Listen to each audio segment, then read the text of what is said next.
Welcome to Byte-Sized Tech. Hey there. Think of this as your express lane to understanding what's really big in tech right now. Yeah, a quick hit of the important stuff.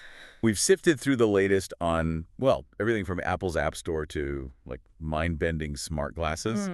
And we're basically breaking it all down for you in under 10 minutes. Ready for the highlights? Absolutely. Let's get into it. A snapshot of the tech landscape, really, hitting those key developments you need to know about. Okay, first up, let's talk Apple's App Store.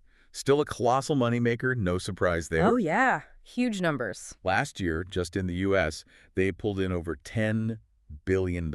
Wow.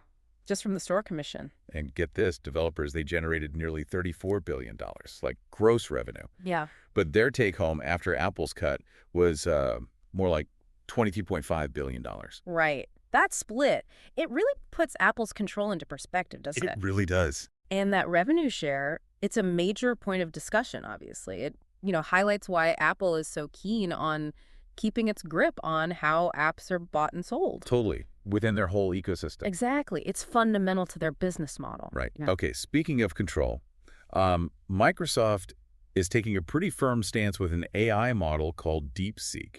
Ah, DeepSeek. Yeah, I saw that. Their president, Brad Smith, has basically said Microsoft employees aren't allowed to use it. And the reasons cited were? Security and, get this, potential propaganda concerns. Okay, that's significant. It really underscores the caution, the big tech players are exercising around newer AIs. Especially ones from different geopolitical spheres. Precisely. Security is just non-negotiable for a company like Microsoft. Makes sense. And the risks with misinformation, propaganda, they're increasingly front of mind, which is probably why you also won't find DeepSeek in their app store. Ah, okay. A consistent approach then. Seems like it. Risk mitigation across the board. Exactly. Now, shifting gears just a bit. OpenAI, they're trying to make their AI chatbots even more useful, particularly for, like, the tech crowd. How so? By connecting their deep research feature, as they call it, to GitHub. Oh, interesting. So linking AI directly to code repositories. Yeah. What's fascinating here is seeing AI move beyond just general knowledge, right? Right, becoming more specialized. And getting integrated with these specific platforms developers actually use. So by linking to GitHub, OpenAI's bots can tap into this massive resource, code, engineering docs. Exactly. Which means developers could potentially get much more specific, helpful answers to coding questions.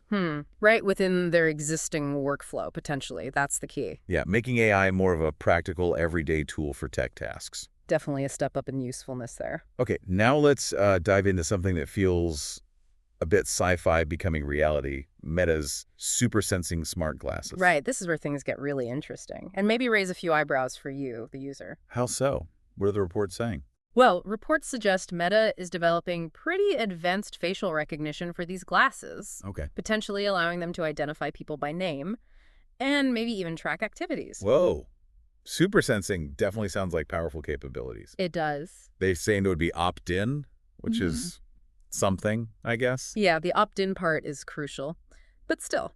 But still, the idea of glasses constantly, potentially recognizing people, that's a huge privacy conversation waiting to happen, isn't it? Oh, absolutely. It brings up all those important questions about balancing convenience with personal privacy in wearables. For sure. Meta's reportedly working on new models, and they're apparently reviewing their policies' safety risks. So they're aware of the sensitivities. It suggests they are, which is, a vital step when you're dealing with this kind of tech. Absolutely.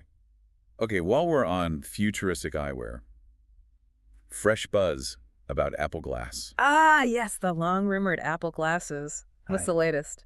Word on the street, or rather the supply chain leaks, suggest mass production of the chip for them might start by the end of next year. Ooh, okay.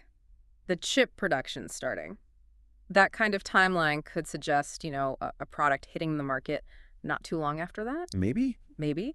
But it's worth remembering, design is king for Apple. True. And reports, like from Bloomberg's Mark Gurman, indicate they're still finalizing that design. Right. So promising sign, the chip production, but not a guarantee on timing just yet. Exactly. They'll want to nail it before release. Okay, finally, let's touch on a Google Maps update that sounds genuinely quite handy. Oh, what's this? Screenshot recognition. Screenshot recognition in Maps. How does that work? It's a pretty clever integration of their Gemini AI, it seems. Oh, okay. So imagine you take a screenshot, maybe of a restaurant address someone sent you, or just a saved location name. Uh-huh. Happens all the time. Google Maps will apparently be able to scan your camera roll, recognize that info names, addresses, and then display it right there in the Maps app for you.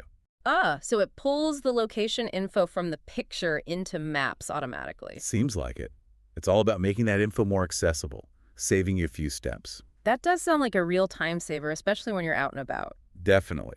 Though, caveat, it seems it's not on Android yet, apparently. Oh, interesting. iOS first. Looks like it, and maybe limited to the U.S. for now, so we'll have to see how that rolls out more broadly to you. Right. These initial rollouts are often geographically focused. They test and expand. Yeah, But the core idea, using AI to streamline how we use saved info in Maps, that's pretty smart. agreed.